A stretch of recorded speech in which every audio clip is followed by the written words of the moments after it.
Hello everybody and welcome back to Stellaris, where we are currently marveling at our luck on hyperspace lanes. This is all ours, guaranteed at this point, and that is beautiful. Down this way, things are a little bit more dicey. We're not sure entirely what things are going to end up looking like down here. And up here, if we can get Itza, that's a huge deal, because this terminates here. I believe that these two terminate here and do not proceed down like this way. I think it's still technically possible that it goes like this way, but I don't think it does. We'll see. We will find out. But for now, we will go ahead and continue with what we're working on here. Now, we do have a first contact event pending here, so that's always great. We have picked up readings of unknown nature. The signals seem to follow some kind of repeating syntax, which could indicate sapient origin. It should be investigated further. They seem to be concentrated around a single space station, though it is unclear whether this forms part of a larger spacefaring civilization, and we'll continue to look into that. Beautiful. So we can see that Alpha Centauri is needing a job, and we can also see that it will get one. So that's not a concern. Establishing colony. And there's our colony over here. Lead scientist Elsa Meyer has returned from the expedition that studied the rich biosphere in the seas beneath the ice mantle of Itza 5. Our underwater probes have mapped the terrain and cataloged most of the life forms. Although this data may be of some use to our biologists, no particular discoveries have been made that would have any applications beyond that. Okay, well, we gained some experience nevertheless. And there's another one. Reconnaissance flights conducted in the Pala-Oralin system has reported a significant MEM alien's presence, which includes at least one major military installation in orbit around the primary. Although we have not identified any planetary settlements of note, a preliminary target list is being put together in the event that the aliens prove hostile. Several interesting transmissions have been intercepted, which may provide us with enough insights to translate their language. Okay, so that's in Pala-Oralin. Down over here. Okay. So we know that we're not going to continue to press down that way. And we also know that we need to build a starbase out over here as soon as we can. And so we shall. So we're heading down here, and we are constructing a starbase up here. Okay. So we want to get in a hull as soon as we can, ideally. Oh, I'm on normal speed. No wonder things are feeling slow. Fantastic. The scout is going to continue to head up this direction for the time being. Construction complete. An extremely powerful subspace entity of some kind has been encountered in the Iarali system, we'll go with. It does not appear hostile and may not even be fully aware of conventional spacecraft, but its mere presence in Iarali is causing massive subspace disturbances in the entire system. These disturbances are localized around the entity itself, and should disappear when it leaves the system.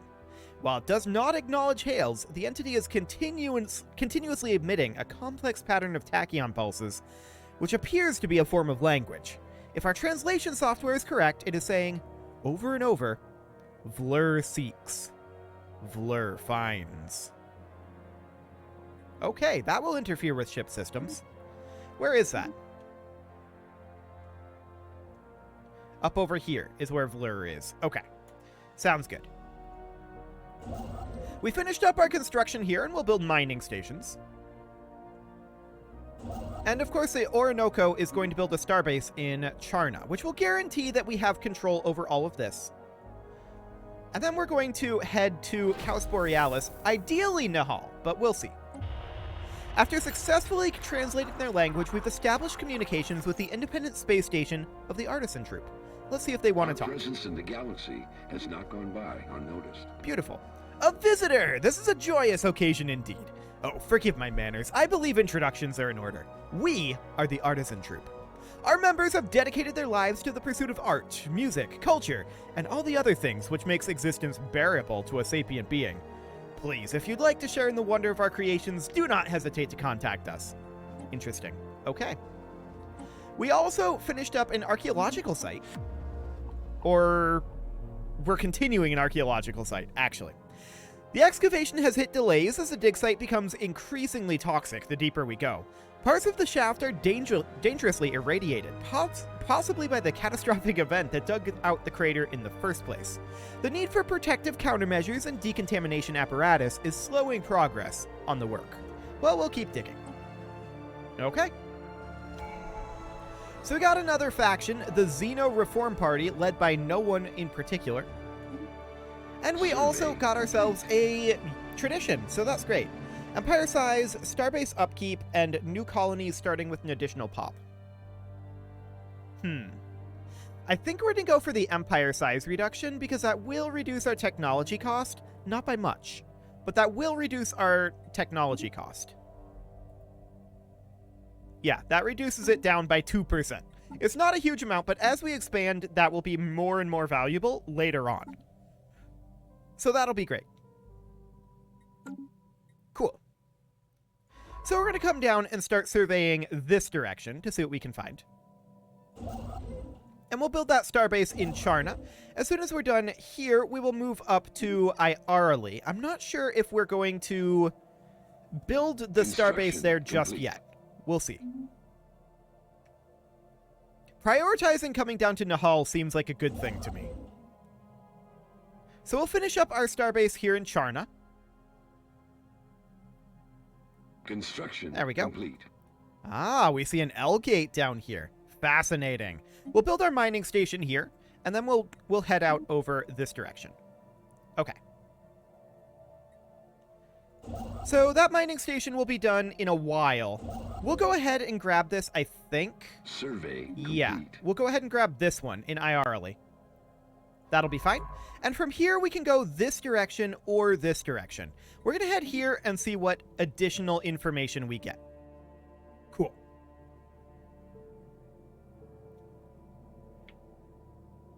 Okay.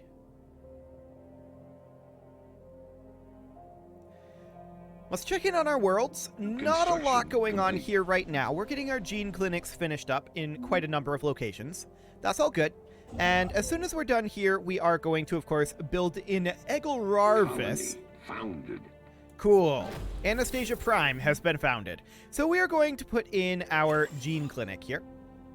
And we can also put this into a new sector, the Anastasia Prime sector, and we may as well assign a governor. So let's go ahead and recruit one. Minus to crime or bonus to food from jobs. Okay. We could, I suppose... It's really a better tech world. Okay. That guy's not great, but I guess he'll do. Our attempts to learn more about the Mem aliens have so far been in vain.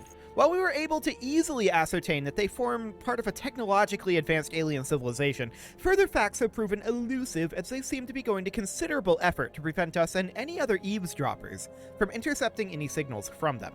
We've therefore only managed to intercept small fragments of their language so far. However, from the glimpses we've gleaned, our linguists are confident that they will be able to decipher their communications if we can just acquire a greater sample size. Well, we'll keep going. We also continued this archaeological dig, and looks like it's done.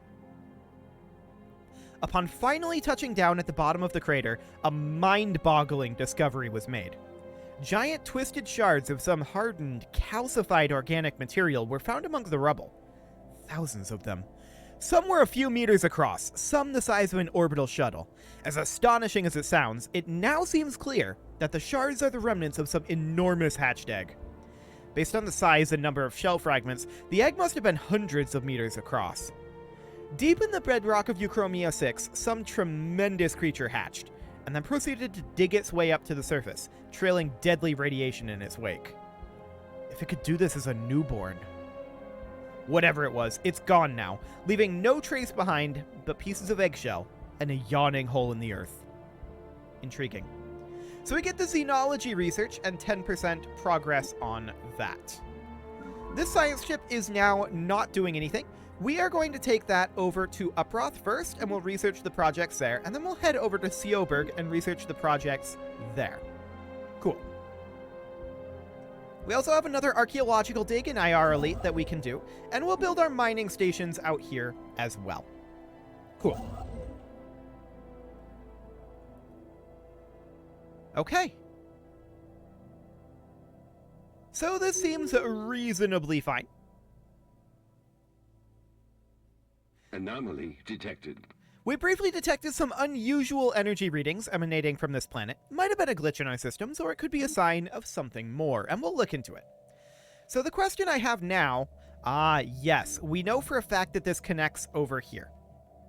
Okay. So we'd like to grab Nahal and then push down at least to here. And we'll see where these guys have their actual borders at. But that will become quite important to us going forward.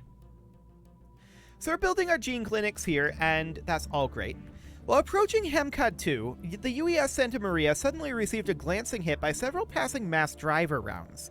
The projectiles were billions of years old, and based on their trajectory, they appear to be stray rounds fired from a neighboring galaxy. After missing their intended target, they continued on their journey for untold millennia, until today. The rounds we've recovered are of an advanced design, despite their incredible age. So that gives us 615 engineering research. Cool. Survey complete. Okay, so our survey in Hamkad is now done. We can head down here. We know for a fact that this connects over here. Construction complete. But we still want to head over there. So we can build our mining stations over here, and then we move into Caos Borealis. We want to cut these guys off. That is our current primary goal there. And the Mem aliens are out over here. Okay. They're just surveying over here for the moment. So we're going to move up over here, but we're lacking in influence for the moment. We're also currently negative in consumer goods, which we knew would be an issue. But for now, it's not that big of an issue. Okay, we're going to build a starbase in Caos Borealis. Fantastic. Special project complete. Our scientists have returned from the Zvan labs unscathed with footage collected from the facility's security cameras. It shows lab scientists bound and gagged as guerrilla soldiers pry open the weapon strongbox. But to their dismay, the box is empty. Only minutes later, the rebels can be seen writhing on the floor in intense agony, dark patches swelling across their bodies. Then their skin rips and a gray, unidentifiable matter spills out. The matter continues to expand, swirling hypnotically around them, until one of the scientists activates the emergency system. Sprinklers douse the room in liquid, and an electrical surge passes through it, executing all living things. Here, the footage ends. Our crew can confirm that the strongbox was indeed empty. So we get super solid materials and 30% research on that. Cool. Anomaly detected. Okay, we found another anomaly down over here. The material composition of this asteroid differs significantly from its neighbors. It likely has a different origin than the other bodies of this asteroid belt and should be investigated more closely. Cool. We'll go ahead and look into that. And we're making our way up this way. We can see at this point that this is all terminated over here as well. Fascinating. Interesting. I'd love it if this all terminated up here, but I know for a fact it doesn't because of this science chip over here and here. Survey complete.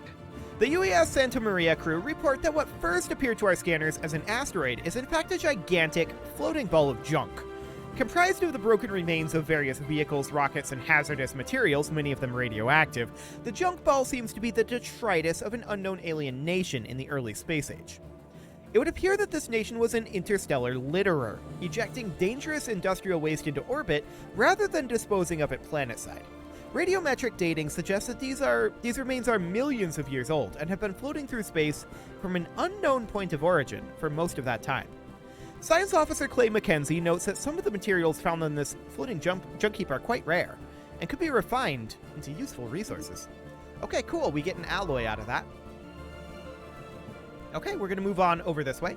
The Ganges is currently standing still, and we're not surprised about that. We are lacking influence to grab up there. Construction complete. So we're going to grab our mining stations here. I just want to check here.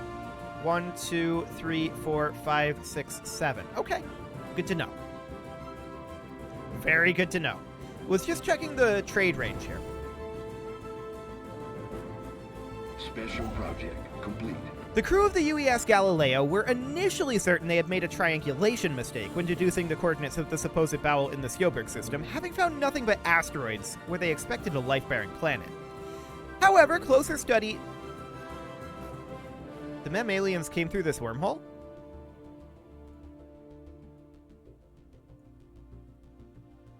We're gonna have to cut that one off. For sure. Okay. As we were saying, however, closer study of the asteroid's composition has revealed that they are in fact what remains of the former bowel colony. The once lush planet was blown into several thousand rocky pieces by some unknown collision, occurring roughly 7 million years ago. Deduction suggests the Gruner played some role in the planet's dark fate. One particularly promising asteroid has been selected for further study, as it appears to possess a large number of fossilized life forms from the lost planet. So we get an archaeological dig here. We're going to head over here and survey this system before we do this archaeological dig. Survey complete. Okay, so we finish up our survey here.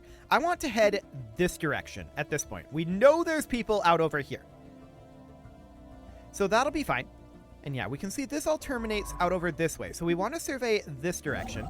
The Ganges is not currently ready to do anything there. We've discovered what appears to be a naturally occurring subspace phenomenon on the edge of the Nullion system. A rift in the very fabric of spacetime has formed here, creating a wormhole that our scientists speculate may provide a conduit through subspace to another wormhole located somewhere else in our galaxy. Depending on where the second wormhole is located, this could potentially allow ships to travel from one end of the galaxy to the other in a matter of days. Unfortunately, this wormhole, like the vast majority of its kind, is inherently unstable. Any vessels foolish enough to pass through it would be ripped apart in seconds, if it could somehow be stabilized. I mean, maybe they just moved through our territory and I didn't notice. That is a possibility. Surely they don't have wormhole stabilization yet. Right? Surely not. Hey, we found the Shroud Witches, or the Shroud Witches found us, actually. What is to be our fate? What do they want? That's influence. We're going to hold off on that for now. Okay. So the Shroud Witches are out over here. We see a Savannah world down over this way. And we are building our mining stations in Caus Borealis. During its survey of Puntrast 2, the UES Scout discovered several exotic gases previously unknown to us. These gases have a variety of different uses, particularly in the operation of advanced energy-based weaponry and force fields. Some of the gases can also be used as starship fuel, or even as recreational drugs. While we do not yet possess the means to extract this resource, we should seriously consider establishing control over the system for future expeditions. Indeed we should. We're going to grab Nahal next, as soon as we have a month tick here. There we go. Our planetary districts did indeed expand. Cool. And that got us some additional unity. Always good. So the Ganges is currently sitting here because we don't know that we are in a race to get this territory. We know that we are in a race to get this territory. Technology discovered. So we're going to survey up over here next, and from here we get physics research from researchers, and we can go after, say, additional survey speed. That seems good. Technology discovered. We also get engineering research from researchers. That's great as well. I think we're going to take minerals from miners and starbase constructions. That'll be fine. Do we have any available jobs at this moment? No, we do not. Our population is growing complete. In all of these locations, complete. And eventually we will get some. So that'll be fine. The Galileo is not currently doing anything, and there's not really anything up here for it to do.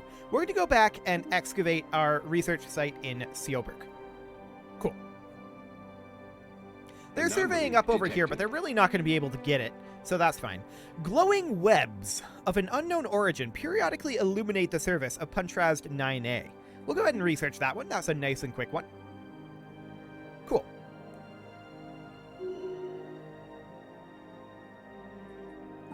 How's that first contact going? We have a 50% breakthrough chance.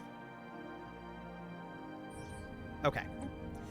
Science Officer Elsa Meyer reports that Puntrast 9A is covered from pole to pole in a web-like network of electrical filaments.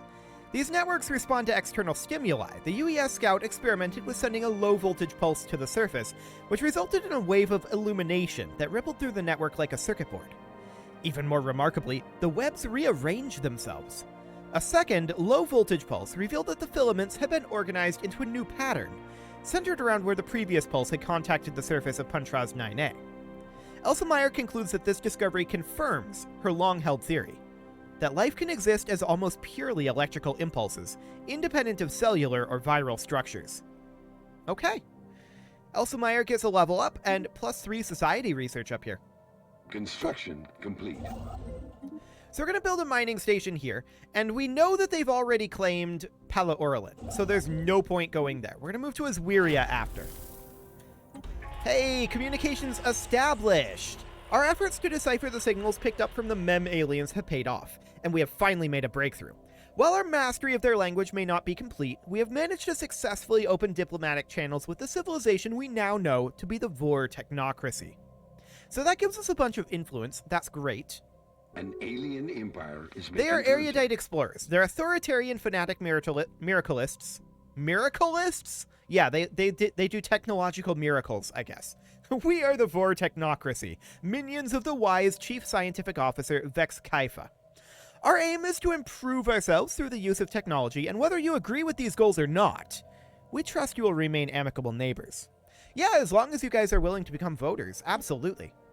Beautiful. And they're like, wait, what? And we're already gone. That's how this interaction is working. We already left. Okay, so we can see that that's the extent of where they have. Okay. So if we survey here and here, we may be able to cut them off here. Despite the toxic content and high pressure of this moon's atmosphere, strong life signs have been detected coming from its surface. Well, we'll look into that. Cool. Oh, and we should look at the first stage of this archaeological site here.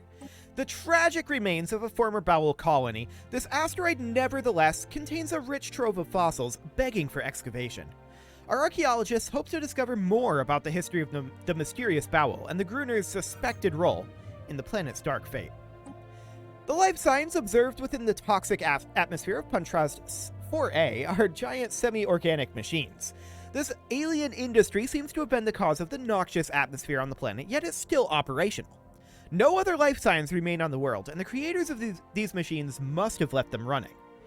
We can't quite ascertain their purpose yet, but their construction could surely help our understanding of engineering. So we could either get alloys or engineering research here, and we're going to take the engineering research. Cool. Construction complete. So off we go to Aswiria, and we are, of course, going to build our mining stations up here, and then we'll go head to Sterup. Beautiful. Because translating their language did indeed give us some influence. So that's great. Survey complete. Okay. All of that looks absolutely fine. Beautiful. 15 days until we arrive in Aswiria, and we are going to go ahead and build that starbase now. Detected. Okay. On the surface of H4LF4 sits what appears to be a large machine of unknown origin and purpose. We'll look into that for sure. We're definitely going negative in our consumer goods. This is not shocking. This tech world here can take a planetary administration at this point, which we will definitely go ahead and do. Fantastic. No other super good colonizations for us at this exact moment. But okay. Further scans suggest the machine is still operational, though its purpose remains entirely unclear. Science Officer Clay McKenzie has never seen anything like it. Some of its materials look familiar, but most are strange and utterly alien, as the design of its components. I feel like we missed an as there. As utterly alien as the design of its components. But okay, sure. The machine has what appears to be a console, with one item in particular standing out. A large crooked lever of unknown material. We'll pull it. What could possibly go wrong? As our scientists pulled the lever, the machine emitted a huge blast of energy that multiplied in shockwaves. twisting and rippling through the void, tearing open a wormhole in Sirius. After the residuous energy diffused the wormhole and the immediate area around it settled and now appeared to be stable for safe passage. As for what awaits us on the other side, our scientists are not so sure. The machine itself has since returned to its inactive state and no longer gives off any anomalous readings. Well, we can definitely study that. How many months would this take to pay off here? Let me open a calculator. 4712 divided by 7. 673 months, which is 56 years of research. We'll research it. Cool. That will in the end pay off. And where is that system at? Oh, right here. Okay. Beautiful. So we've already got that. Fantastic. Construction complete. But I'm not sure where exactly... This is where the physics research is, isn't it? Yes. Okay. That's fine, I guess. This construction ship is going to build its mining stations here, and then it'll head down to Hamkat. Technology We would discovered. absolutely love to grab this. However, we finished up a tech, survey speed, finishing. Moat harvesting traps, good. Hyperdrive 2, very good. Fusion reactor, also good. There's a lot of good stuff here. We're going to take Hyperdrive 2. For now, though, it is time to put a cut in here, so I'm going to go ahead and do that, and next episode, we will continue working towards cutting off the Vor technocracy. You can leave your offerings to the engagement gods in the form of likes, comments, subscribes, and bell ringings, and a very special thank you to all of the channel members for making this video possible, including Casserole, Sigma162, JJ Gamer, Spartan News, Nick Smarty, Video Games Are Not Real, Dimitri H, Punching the Microphone, Kadra, Raw Potato, El Michi Nazi, Justin Everett, Emiliano Cambron, Martin Lawrence, and all the rest. And, of course, you. Thank you for watching. If you'd like to support the channel, you can click the join button down below the video, and as always, I will see you all next time.